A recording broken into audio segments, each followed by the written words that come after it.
Que el Señor esté con ustedes. Y con tu espíritu. Lectura del Santo Evangelio según San Mateo. Gloria a ti, Señor.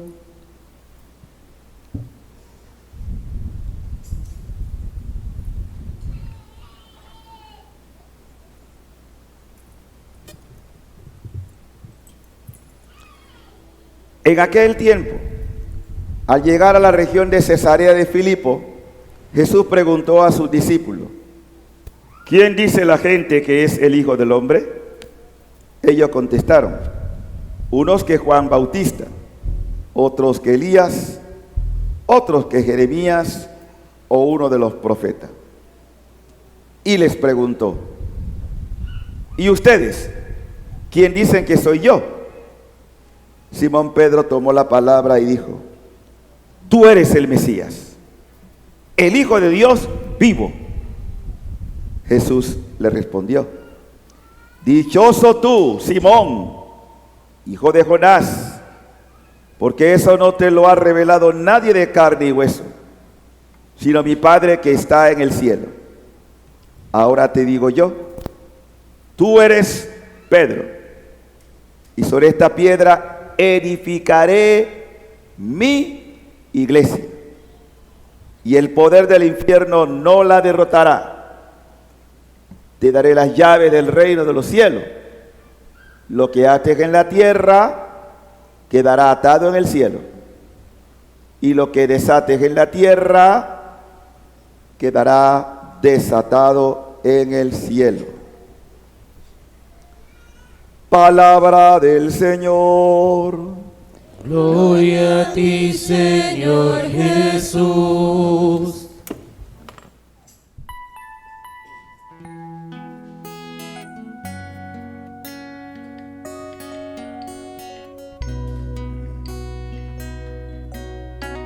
Espíritu de Dios, me rindo hoy a ti. Espíritu de Dios, me rindo hoy a ti. Lléname, Señor, tu gloria quiero ver. En la intimidad te quiero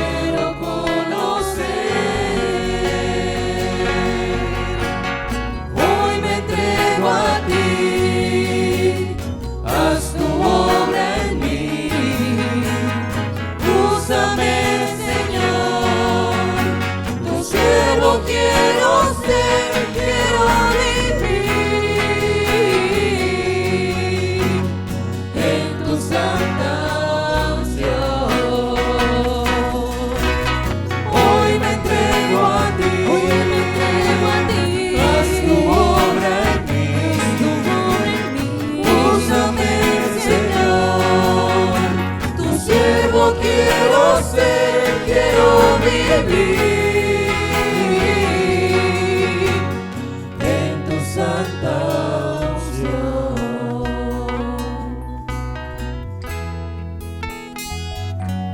Oh gran poder de Dios, enciéndenos en tu fuego el amor.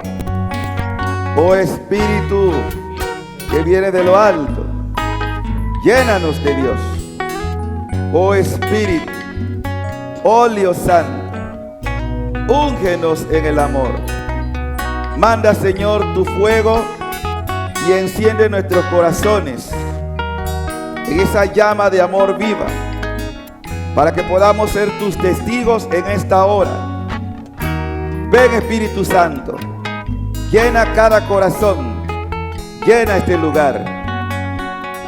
Quita todo lo que pueda distraer, todo lo que pueda impedir la acción eficaz de tu presencia en las almas.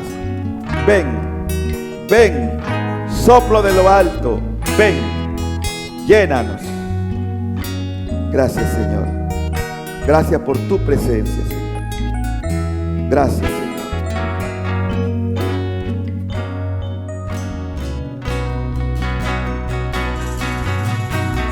Hoy me entrego a ti, haz tu obra en mí. Úsame, Señor, tu siervo quiero ser, quiero vivir en tu santa unción. Hoy me entrego a ti, haz tu obra en mí. Úsame, Señor, tu siervo quiero ser, quiero vivir en tu santa unción. Quiero vivir en tu santa unción. Sellamos con la preciosa sangre en nombre del Padre, del Hijo y del Espíritu Santo. Amén. Paz y alegría a todos. En Jesús y María.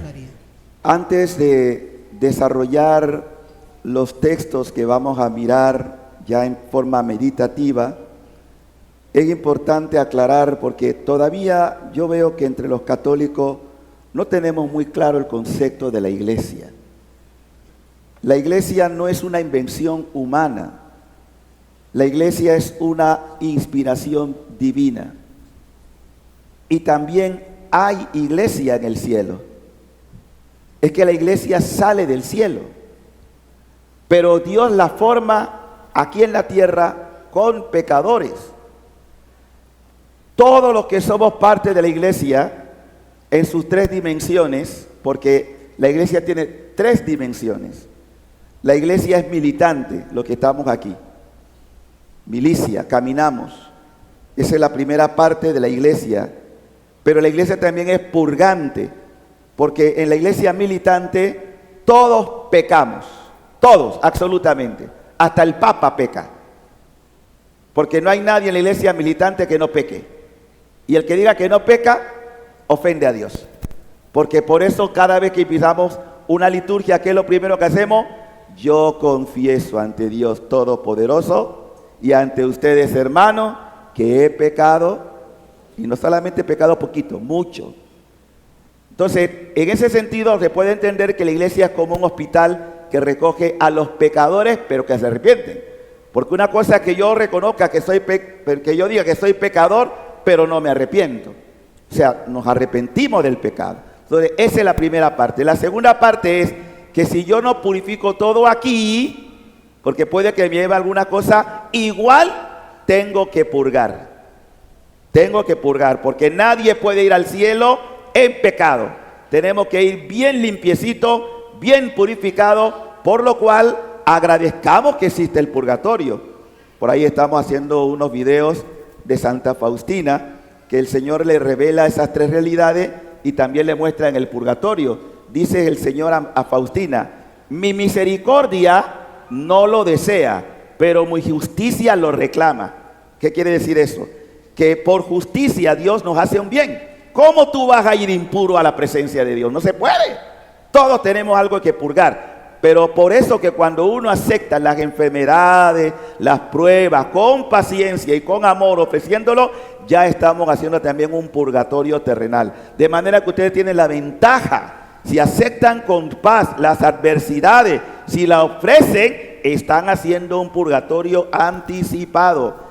La gente que tiene largas enfermedades como cáncer o cualquier otra así, de esa gente, si supieran el valor del dolor ofrecido, muchos, no tengo ninguna duda de que pasan rápidamente al cielo porque adelantaron. Pero si no me estoy quejando siempre, ¿por qué a mí? ¿Por qué esto? ¿Por qué? Gente que no sabe llevar las enfermedades, que siempre está maldiciendo a Dios. ¿Por qué me pasó esto a mí? ¿Por qué? Miren, todos, repito, tenemos algo que purificar en la vida. Esa es la iglesia purgante. Luego está ya donde nadie peca. En el cielo no cabe el pecado. Nadie, todos los que están en el cielo ya no pecan. Ya no pecan. Lo ideal es desde aquí ya decir: yo no quiero pecar. Eso es lo ideal. Y ojalá esforzarnos por lo menos pecar menos. Entonces, esas tres dimensiones, repito: iglesia militante, iglesia purgante, iglesia triunfante, es lo que conocemos como la iglesia. Esa es la única, una santa, católica y apostólica. Indistintamente, por ejemplo, hay hermanos que son cristianos, no digo que se van a condenar, son cristianos, pero si mueren y, por ejemplo, rechazaron verdades de la iglesia como el amor a María o la Eucaristía, no pueden ir al cielo directamente, pasarán por el purgatorio, pasarán, ¿entienden? O sea, se van a purificar, porque yo no puedo negar verdades que la misma iglesia ha revelado. Por eso todos, pero adelántese al purgatorio ahora, ¿sí? Como punto de partida, esta mañana estaba meditando la reflexión del Papa ayer, porque saben que la fiesta del 29 siempre es el mismo, en Roma, por ejemplo, la celebran el mismo día, porque es la fiesta también que se conoce como la fiesta del Papa. En otros lugares, por atención pastoral, o sea, porque no todos ustedes, muchos laboran, no tienen oportunidad, pero los domingos ya no hay excusa. La gente que no viene a misa el domingo, ay Dios mío, porque no hay excusa. Usted tiene toda la oportunidad de venir. Como iglesia tenemos que reunirnos. Incluso la iglesia ha facilitado cosas que antes no había. Antes del concilio era muy raro ver misa en la vigilia, por ejemplo, el sábado. Hasta los sábados en la tarde la iglesia permite que esa misa tenga validez de domingo. Y aún así la gente no va a misa. Nosotros no somos la mayoría que estamos aquí que vamos a misa. O sea, aquí en Panamá, por ejemplo, yo puedo hablar con cifras. No llegamos al 15% de los panameños, la mayoría que todavía se llaman católicos. El 15% que van a misa los domingos. No van a misa.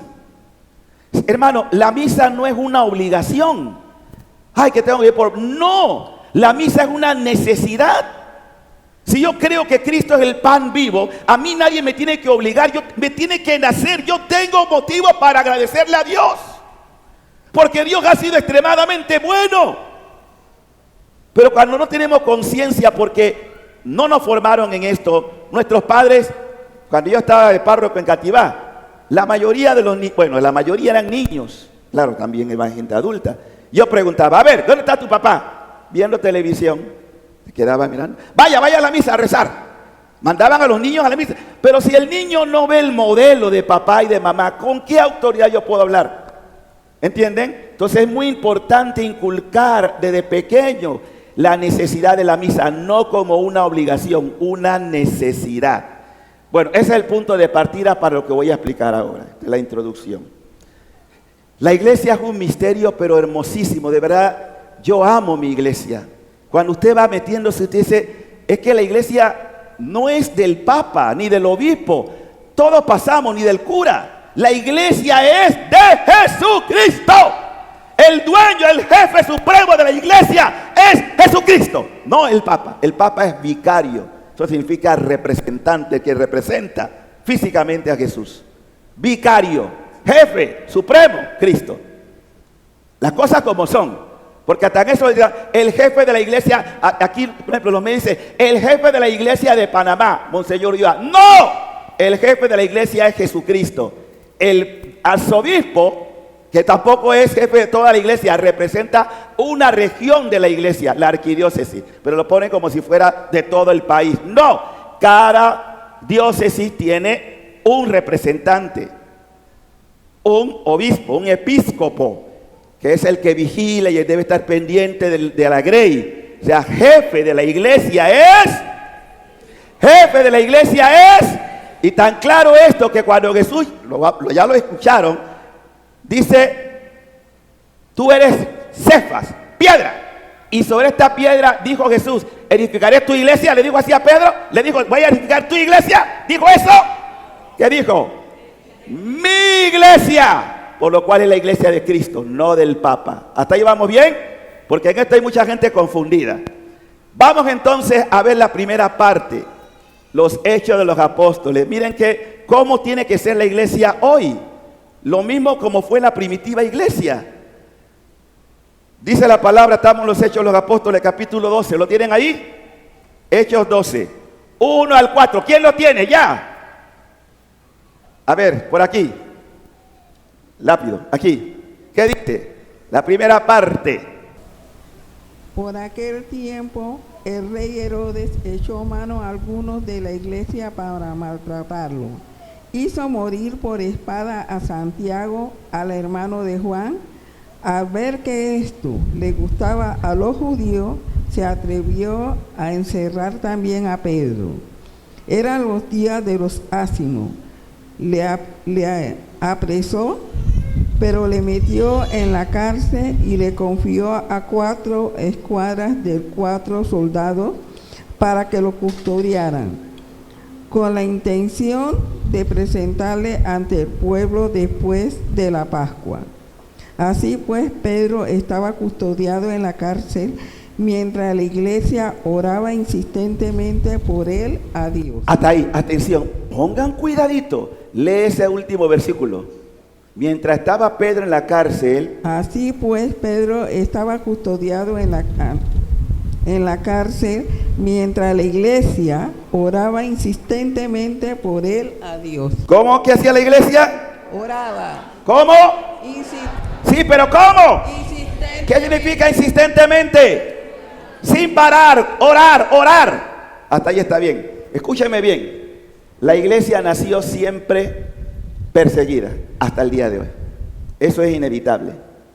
La iglesia siempre va a ser perseguida. Cuando ustedes escuchan que mataron a tantos cristianos en Nigeria o el Sudán o en Bali, en Afganistán o Irak, muchos sitios, incluso en México, por ejemplo, en el año pasado hubo más de 20 sacerdotes asesinados.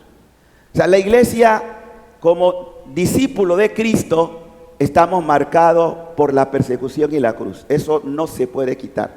Eso es parte del paquete que Jesús nos ha dado. Pero lejos de acobardarnos, porque hay gente que le da ñañara cuando, ay, no sabe que esto era así, ay, se van corriendo. No. Nosotros estamos convencidos que la persecución purifica y santifica. Pero ¿cuál es el problema de fondo? El problema es que la gente no tiene conciencia, primero, que la iglesia Jesús la formó con ¿quiénes? Con pecadores. El Papa decía hoy en la homilía de ayer, ¿por qué eligió a Pedro y no a Juan Evangelista?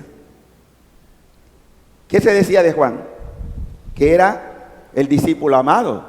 ¿Por qué Jesús no eligió al discípulo amado para que presidiera? ¿Por qué eligió a Pedro, que incluso lo negó? ¿Qué misterio hay ahí? Incluso habla también de Pablo. ¿Por qué eligió a Pablo y no a Bernabé? Era un discípulo fiel en todo. Y aquí entra la primera cosa que tenemos que entender. Dios busca preferencialmente al pecador, porque quiere que cambie. Cuando uno es consciente de que ha fallado, tú no tienes razón de apuntar a nadie, ni ver el pecado en el otro. Mírate a ti mismo. Una de las cosas terribles de la gente, y voy a hablar de gente de iglesia. A veces estamos dentro de la misma iglesia y estamos viendo el pecado del otro, pero no ves tu propio pecado. El que esté sin pecado, que tire la primera piedra. Yo no tengo derecho de juzgar la vida de nadie.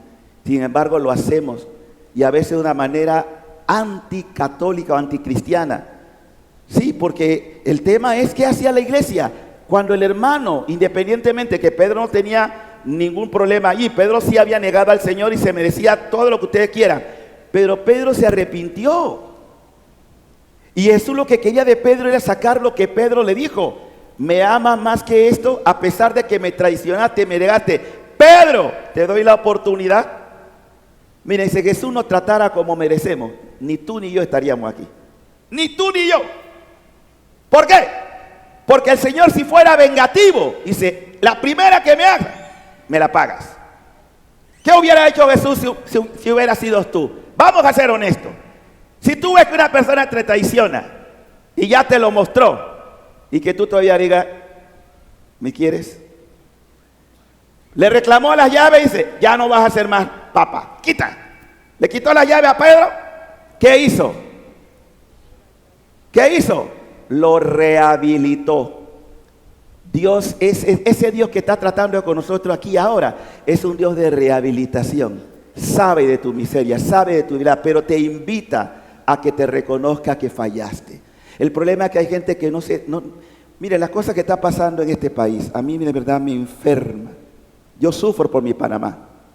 Yo no voy a justificar la vida de nadie, pero cuando tú apuntas a otro y sacas cosas en las redes sociales, se te olvida que Dios también te mira a ti.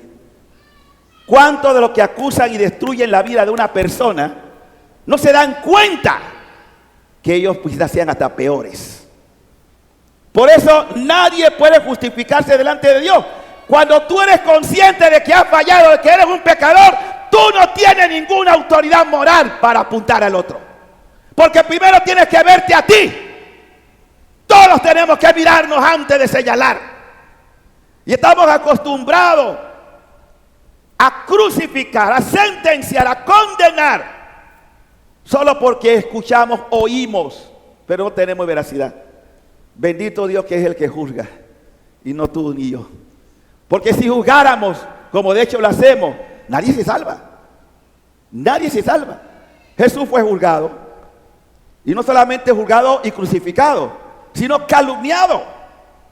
Todo lo que dicen de Jesús, borracho, anda con mujeres, eso le decían de Jesús, está loco. Eso eran cosas que decían de Jesús. Y eso, lejos de preocuparnos, no. Lo digo porque tenemos que aprender a reconocer que yo soy el primer pecador. Si yo, y lo digo no por jactancia, ¿no? Recién ordenado, hace 38 años, estaba en la parroquia de San Judas. Ya me acusaban de que tenía hijos, imagínense. Padre, ¿tiene hijos? Yo entré en crisis. Tuve que hablar con Monseñor Serrano, que todavía vivía. Monseñor, y el viejito me dijo, Teo, no te preocupes por eso y más vas a tener que escuchar. No, me consoló, porque la gente inventa. Padre, tiene hijos. Tengo muchos, aquí están todos ustedes, y más todavía. ¿Sí? Eso fue lo que me faltó decir. Tengo muchos hijos tiene el padre Abraham. Sí, pero lo digo porque siempre la calumnia, no siempre el buscar, siempre el querer destruir. Pero bueno, a mí me consuela cuando uno lee estos textos y dice, pero si mis compañeros tuvieron cosas peores, ¿qué no dijeron de mi maestro? Mire, le lo voy a decir no porque yo quiera justificar, pero lo que están haciendo, porque yo he vivido aparte de eso, con el padre David, mi hermano, lo defiendo, es cruel. Los medios crucifican, hermano, y te sacan una cosa que no tiene nada que ver con la verdad. Que tiene 5 cuentas bancarias millonarias. O sea, ¿de dónde sacan todo eso? Yo he visto a mi hermano, yo he visto sacerdote, que en paz descanse, el padre familiar Canon. Yo vi llorar como hermano, por eso sentí la necesidad de hablar de este hombre, ¿no? De darle a conocer cosas que la gente a veces ignora. Lo vi llorar sufriendo por las calumnias que levantaban de él. Pero es inevitable. Nosotros no estamos en un mundo que está infectado de pecado. Entonces nadie se va a escapar de esa realidad. No podemos nosotros pretender que todo el mundo crea lo que uno predica o lo que uno dice. No. Si el mismo Jesús fue objeto de eso, entonces ¿cómo yo voy a querer estar por encima de Jesús? Si a mí me persiguieron, dice Jesús, a ustedes también. Si a mí me han calumniado, a ustedes también. O sea, es una realidad. Pero eso lo que quiero decir es que sea de afuera, uno diría bueno, pero que sea de adentro, porque a veces los que más daño podemos hacer son los que están adentro, no los que están afuera. Y por eso, ¿qué debe hacer una comunidad cristiana cuando tú escuchas algo o un hermano tuyo está perseguido? ¿Qué hemos escuchado? ¿Qué hacía la iglesia? ¿Cómo oraba? Hablaron, hermanos, ora por él, dobla rodilla, no sigas diciendo, contagiando a otros, ora por tu hermano, ora como oraban por Pedro. Y la oración Dios la escucha, y Pedro fue librado, porque no tenía realmente delito, no había delito. Hablar de Jesucristo, de un hombre que él estaba convencido, que primero lo negó, pero es que está consciente de que el hombre está vivo, de que resucitó, de que tuvo su experiencia con él. Esa es la iglesia, hermano. Cuando usted escuche que alguien está hablando mal de un sacerdote, de una hermana, mira, hasta aquí, no quiero escuchar más nada. ¡Corte! No se infecte de malos comentarios, y más todavía si usted no está orando y reparando por ese hermano. La iglesia tiene que orar por lo suyo, no contagiarse del pecado. Eso es lo primero que tenemos que hacer como iglesia. Esa es la primera lectura. Y miren, Pedro no se escapó de lo que era. Por eso a mí me duele ver las cosas que yo escucho de católicos sobre el Papa Francisco, que es un hereje, que está cambiando la iglesia, sí, que la está cambiando, que está transformando la iglesia. Que miren, católicos, católicos de comunión diaria, hablando mal del Papa Francisco, que quiere alterar toda la iglesia, que es un falso papa. En estos días a mí me alegró muchísimo, no porque ahora, sino porque el Papa Benedicto lo dijo claramente, que para mí va a ser un santo también. El Papa es Francisco y tenemos que conservar la unidad. ¡Basta! El Papa es Francisco. Porque algunos dicen, no, el verdadero Papa es Benedicto. O sea, no reconocen a Francisco. Todavía están, el viejito ya está 92 años apagándose como una velita. Y él ahí está, ahí en Roma, y dice, el Papa es Francisco. Y mantengan la unidad. Yo les he enseñado a ustedes, y lo he repetido tantas veces aquí, todo lo que divide viene de ¿quién? Y todo lo que une viene de ¿quién? Del Espíritu Santo. El Espíritu Santo no divide, el Espíritu Santo unifica. Lo bonito de la iglesia es que dentro de la diversidad, eso también lo explicaba el Papa ayer, porque nosotros tenemos hermanos que todavía no estamos en comunión plena, la iglesia ortodoxa. Todos los años vienen ortodoxos a la fiesta del Papa, y todos los años, en el mes de noviembre, el 23 de noviembre, cuando es la fiesta de San Andrés, van representantes del Vaticano a la iglesia ortodoxa a compartir, pero todavía estamos divididos. Entonces, Dios no quiere división, Dios quiere unidad, unidad en la familia, unidad en los grupos, eso quiere el Señor. Bueno, en cuanto a la segunda lectura, Pablo, ya vimos algo de Pedro, vamos a ver a Pablo. Pablo, como ustedes ya lo han escuchado, han leído, era un hombre enemigo de los cristianos, los perseguía a muerte, hasta que tuvo su experiencia y reconoce, él dirá, y a mí se me apareció el último de los apóstoles, como si yo, de hecho, soy un aborto. Pablo reconoce que él no merece esto. Miren, lo lindo de la iglesia es que hay cabida para todo. A mí no me importa que Alan haya sido lo peor cuando vivía allá en Pilón. Se fue para Estados Unidos. Chupadera, los plines de semana, irse correrano con leche. Pero cambió, gloria a Dios. Cambió. Ha ido cambiando. O sea, todos tenemos oportunidad de cambio. Todos. Nunca digas que ya yo soy así, no puedo. Todos podemos cambiar. Y a veces en la vida necesitamos cosas que nos marquen, que nos digan, ese no es el camino. Yo recuerdo con Alan, las borracheras que nos pegábamos allá, en Pilón. A veces dice, lo veo y no lo creo. Ay, la corrupción, bueno, mejor ni hablar de ese tiempo. Pero cambiamos, gloria a Dios. Y de verdad yo me alegro que Dios me haya tocado. Me alegro. Pobre Regula, cuando decía, yo recuerdo una frase que mi mamá decía cuando, yo no sé qué va a hacer de tu vida. Ahora yo no sé qué va a hacer de tu vida. O sea, pero cambiamos. Gloria a Dios. Siempre se puede cambiar. Nunca diga, ya nací así, voy a hacer. No, siempre, porque para Dios nada es imposible. Dios puede cambiar. Tú puedes cambiar. Todos podemos cambiar. Por eso la iglesia está llena de pecadores arrepentidos, y el cielo también. Cuando tú miras a la gente que está en el cielo, si conocieras su historia aquí en la tierra. Pero cambiaron, no que se fueron así, cambiaron aquí. Decidieron darle un giro.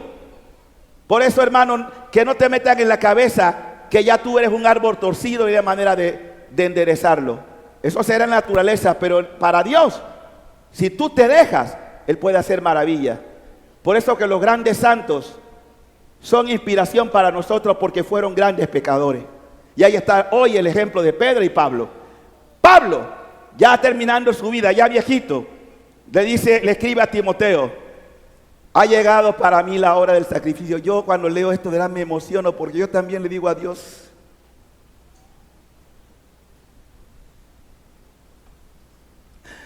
yo quiero llegar al último momento de mi vida diciendo: Señor, ha llegado el momento de mi partida. He luchado bien en el combate. He corrido hasta la meta. He perseverado en la fe, Señor. He perseverado. Ahora solo espero la corona merecida, con la que el Señor justo juez me premiará aquel día. Oh, aquel día. Y no solamente a mí, Pablo es consciente, no solamente a mí, sino a todos aquellos que esperan con amor su glorioso venimiento. Ven, Señor, ven. Cuando todos me abandonaron, el Señor estuvo a mi lado. Sí, sí, sí. ¿Cuánta gente en los peores momentos nos dejaron? Se fueron. Y me dio fuerzas para que por mi medio se proclamara claramente el mensaje de salvación y lo oyeran todos los paganos. Y fui librado de las fauces del león. El Señor me seguirá librando de todos los peligros. Y yo le creo a Dios. Por eso lo único que he pedido durante estos días de la novena del corazón de Jesús, lo único que le he pedido: Señor, yo quiero ser fiel hasta la muerte. Fiel a ti. Fiel a ti hasta la muerte. Es lo que le pido con todo mi corazón, y cada día renuevo ese deseo. Te he fallado mucho, te he traicionado, he sido infiel, pero en este momento de mi vida, que para mí es el mejor, quiero ser fiel hasta la muerte. Y por eso Jesús elige al pecador. Me caben unas cosas que yo no pedí.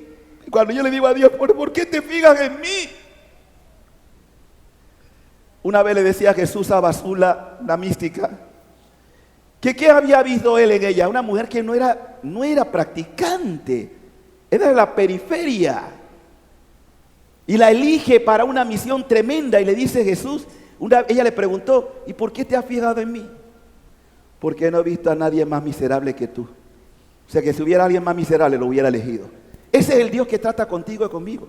Le encanta, le atrae la miseria humana, la debilidad humana, le atrae. ¿Qué te parece? Ese es el Dios que trata contigo. Somos miserables, sí, pero esa miseria es como un imán que atrae a Jesús. Por eso vino por los pecadores, no vino por los justos. Y dice la Escritura que Jesús llega a la región de Cesarea de Filipo y pregunta: oigan, ¿qué dice la gente? ¿Quién soy yo?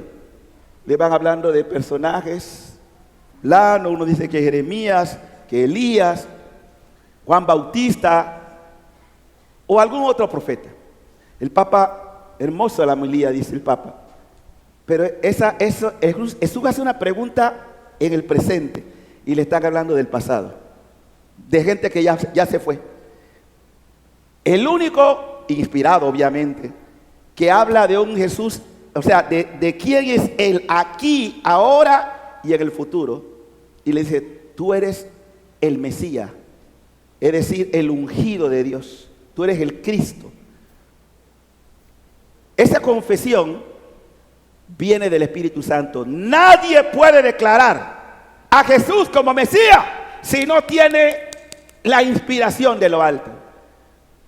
Porque ayer,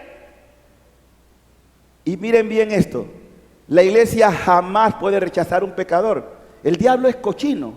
El diablo nos ha presentado con todo esto del lobby gay que nosotros no queremos a los homosexuales. Queremos al pecador, pero nunca al pecado. Es como que yo decía, Dios me quiere a mí adúltero por ser adúltero. No, me quiere porque soy un pecador, pero no aprueba ni aplaude que yo pueda estar en adulterio. Esa es otra cosa. O sea, Dios ama al pecador, pero nunca puede amar el pecado porque se contradice él mismo. Y todo pecador puede cambiar. Es lo que hoy la palabra nos presenta. Por eso cuando dice, ¿quién dice? Y para ustedes, ¿quién soy yo? Confesión. Entonces tú ves toda esta cosa, este desorden. Miren, esto está poniéndose de verdad. Estamos en los tiempos finales. Así, el que no se quiere enterar es porque está, no en Bosnia, ya no está perdidos en el espacio, como aquella película que veíamos en televisión cuando éramos niños. Perdidos en el espacio. Hay mucha gente que está perdida en el espacio. ¿Por qué digo eso? Miren hasta dónde están llegando estos grupos. Porque tienen una agenda bien trazada. Esto no nació ayer, ¿eh? Ya el Papa Benedicto Emérito decía de Alemania, su país, que ya en los años 60, miren, porque también entró el diablo en la iglesia en ese sentido, que ya había obispos que no obligaban, pero motivaban para que los seminaristas vieran películas pornográficas y se masturbaran. Obispo, denunciado por Benedicto, no estoy inventando esto, ¿ah? O sea que ya había, estamos hablando de los años 60. O sea, esta liberación sexual que hemos visto, que es aberración, ha llegado a unos niveles que son totalmente diabólicos. Miren que en Estados Unidos, en Nueva York, ya hay una ley donde usted puede, padre de familia, decir, yo no le voy a poner sexo a mi hijo, que él elija, X, marcan una X, tú eliges lo que quieres. Y ahora han puesto dentro del logan de los gays una X como diciendo, ¿tú qué quieres ser? O sea, que yo puedo decir mañana, yo me siento caballo. Soy un caballo. Porque yo me siento caballo. O me siento un niño de ¿cuántos años? Supongamos que ese caballo, ese niño, mata a otro y lo sentencian o lo toman preso, pero al día siguiente se levanta diciendo, no, yo soy un bebé. No sabía lo que hacía. O sea que tú puedes cambiar el sexo como te dé la gana, como te quitas la ropa y te cambias y te identificas con lo que te parece en ese momento. Ya hay en Holanda toda una promoción para que sea reconocido, escúcheme bien, la pedofilia. O sea que tú puedes coger a un niño de 3, 4, 5 años y tener sexo con esa criatura. Porque eso ya no es, según ellos, no es una aberración, sino es una inclinación sexual. Oye, ¿a dónde vamos? ¿A dónde vamos? ¿Sí? ¿Qué es eso de que ustedes están viendo a los niños? Porque el problema, y por favor, cuiden a sus niños. Miren lo que están viendo, que ponen escenas, todos estos grupos, para que los niños tengan clase de cómo masturbarse a los 4 o 5 años. ¿Entienden? Que eso es perfectamente normal. O sea que los anormales somos nosotros. Nosotros somos los anormales. Ese es el mundo que nos está viviendo. Entonces uno se pregunta, ¿qué futuro le espera a estas generaciones? Si ya estamos así, imagínense dentro de 10 o 15 años más, al ritmo que vamos. Por eso Dios tendrá que intervenir. A mí no me cabe duda. No me cabe duda que Dios tiene que intervenir, hermano. Esto es una aberración. Pero ya profetizado en el siglo XIV. El siglo XIV. San Vicente Ferrer, un místico español, decía, cuando el hombre vista como mujer, en México, ya en el Distrito Federal, los estudiantes pueden usar falda para ir a la escuela, por ley, ¿qué te imagines? Y las mujeres pueden usar pantalones. Decía Vicente Ferrer, cuando llegue la era en que los hombres vistan como mujeres y las mujeres como varones, sepan que estamos en los últimos tiempos. Más claro no puede estar. ¿Y cuántas cosas todavía nosotros ignoramos que se están dando? ¿Ah? ¿Vieron un video? Se ha hecho público de una joven criada, escuchen esto, por una pareja homosexual, lesbiana, criada. Esa muchacha agradece que no puede negar que tuvo una buena crianza, pero siempre tuvo, desde niña, la necesidad de un papá. Y le estaban privando del derecho de conocer a su papá. Es que eso es natural con todo ser humano. Tú quieres saber de dónde viene, quién fue tu papá, quién fue tu mamá. Eso es perfectamente normal. Y ella declara esto como diciendo que no se puede privar a la criatura del derecho. Ese es un derecho. Otro caso también de parejas. Un varón, y querían obligarlo a ser varón, le cercenan el pene, el niño murió. Le cercenan el pene, porque querían violentamente. No, es que son casos de casos. O sea, ese es el mundo que nos está tocando vivir. Y a la iglesia va a callar por esto. No digan nada, aquí no hay pecado, todo está bien, todo es perfecto. No, este no es el mundo que Dios se creó. No podemos ir en esa dirección. Yo sé que estas cosas a veces pueden causar roncha, ¿no? Porque es que, ¿quién en nuestra familia no puede tener una inclinación? Pero una cosa es que tú puedes tener una inclinación, otra cosa es que tú apruebes que lleva una vida amoral o contra las normas de Dios. Todos tenemos en nuestra familia una persona que está un poco desviada. Eso no te justifica a ti que tú aplaudas si lleva una vida pecaminosa. Ama el pecado, al pecador, no el pecado. Ese es Dios. Entonces nunca podremos apadrinar lo que vaya en contra de la norma de Dios. Yo he conocido personas, cuando estaba en Colón, como en la catedral, homosexuales que iban a la hora santa y tenían deseo sincero de cambio. O sea, yo no sé quién. No, tú no puedes venir, tú eres un pecador. Si la iglesia acoge a todo el mundo, la iglesia es un hospital. No soy quien para juzgar a un hermano, sea lo que sea. Pero por favor, no nos pidan que aplaudamos una vida de pecado, de promiscuidad. Eso así no. ¿Queda claro esto? Porque estas cosas hay que tenerlas muy claras, hermano, porque esto se pone peor cada día. Cada día será peor. Conclusión. En la fiesta de Pedro y Pablo, la iglesia nos dice, miren, si estos hombres fueron antes de conocer a Cristo, incluso conociéndolo como fue el caso, porque Pablo no conocía a Cristo, pero Pedro sí, y lo vio, y aún así lo negó. Y aún así Dios lo elige, Jesús lo elige para ser papa. Ese es el Dios que trata contigo y conmigo. El Dios de las 70 veces 7. ¿Qué quiere decir eso? Perdonar siempre. Si una persona viene a arrepentirse, Padre, lo siento, fallé. Oye, hay que abrazarlo con la misericordia. Si Dios a mí me abraza con misericordia, ¿cómo yo voy a cerrar el corazón al que se arrepiente y reconoce que soy yo? Entonces, queridos hermanos, conclusión de este mensaje. Miren, en la fiesta de Pedro y Pablo, la iglesia nos quiere recordar esto. Primero, que para todo pecador hay cabida en la iglesia. Primero. Segundo, que la iglesia tiene también como norte llevar al reinado de Cristo. ¿Qué significa eso? Cristo tiene que reinar en todos los corazones y va a llegar. Cuando nosotros rezamos el Padre Nuestro, venga a nosotros tu reino, hágase tu voluntad aquí en la tierra como en el cielo. Por eso que como miembros de la iglesia, Cristo, que es el jefe, le ha dado a su mamá, el encargo de que ella prepare un nuevo nacimiento. Ese nuevo nacimiento lo conocemos como nuevo Pentecostés. Pero para que ese nuevo nacimiento se dé y ese nuevo Pentecostés venga, va a venir un tiempo, y esto tengo que decirlo, un tiempo de gran tribulación, que ya lo estamos viviendo. O sea, no, ya estamos en la tribulación. Ya estamos en un momento, miren lo que ha pasado en Colón estos días, en Panamá. O sea, hay descontento en todos los niveles. Esa persona que se rebeló en la policía está clamando una situación amoral, y esto no es nuevo. Lo que pasa es que este tuvo la valentía de sacar a la luz cosas que están pasando, pero que es un secreto a voces. Esos suicidios que ha habido, cuando una persona que se quita la vida, ustedes se han puesto a pensar el nivel de desesperación que hay para llegar a eso. O sea, ¿qué motiva a una persona a quitarse la vida?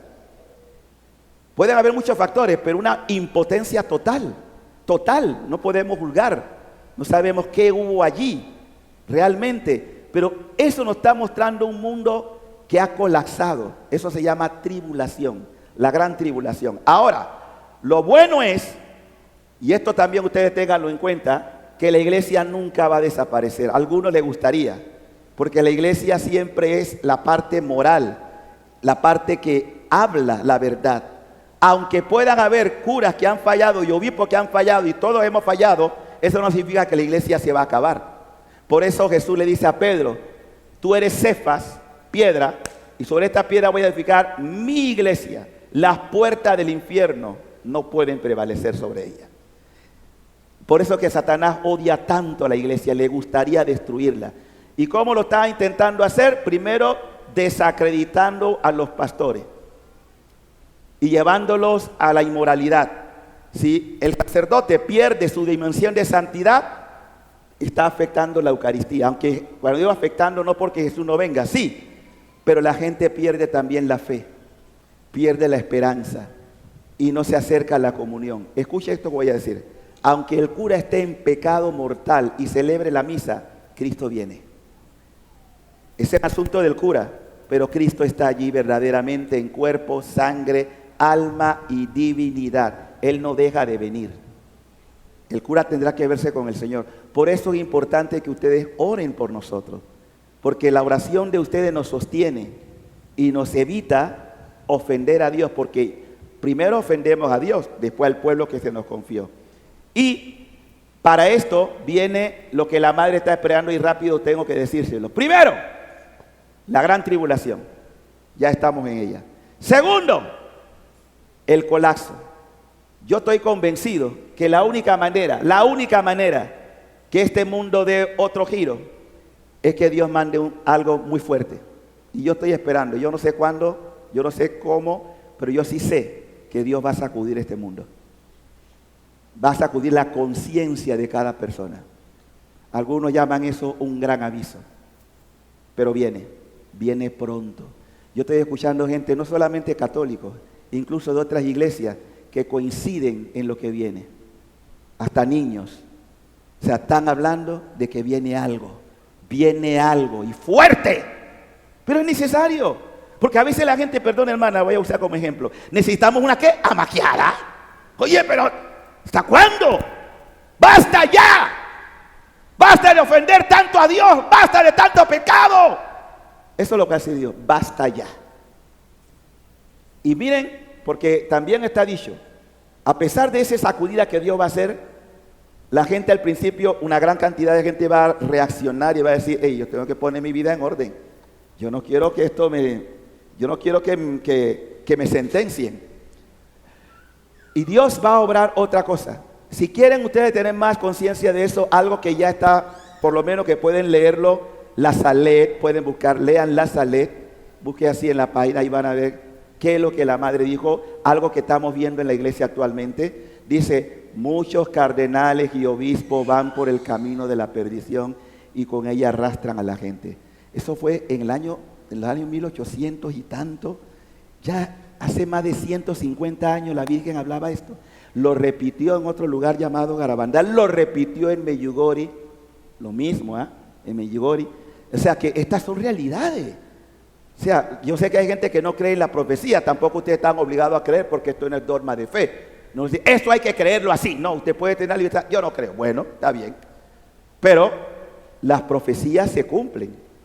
También se pueden cambiar. ¿Por qué? ¿Cuándo cambia una profecía? ¿Cuándo qué? Cuando cambia. O sea, no todo está escrito en piedra.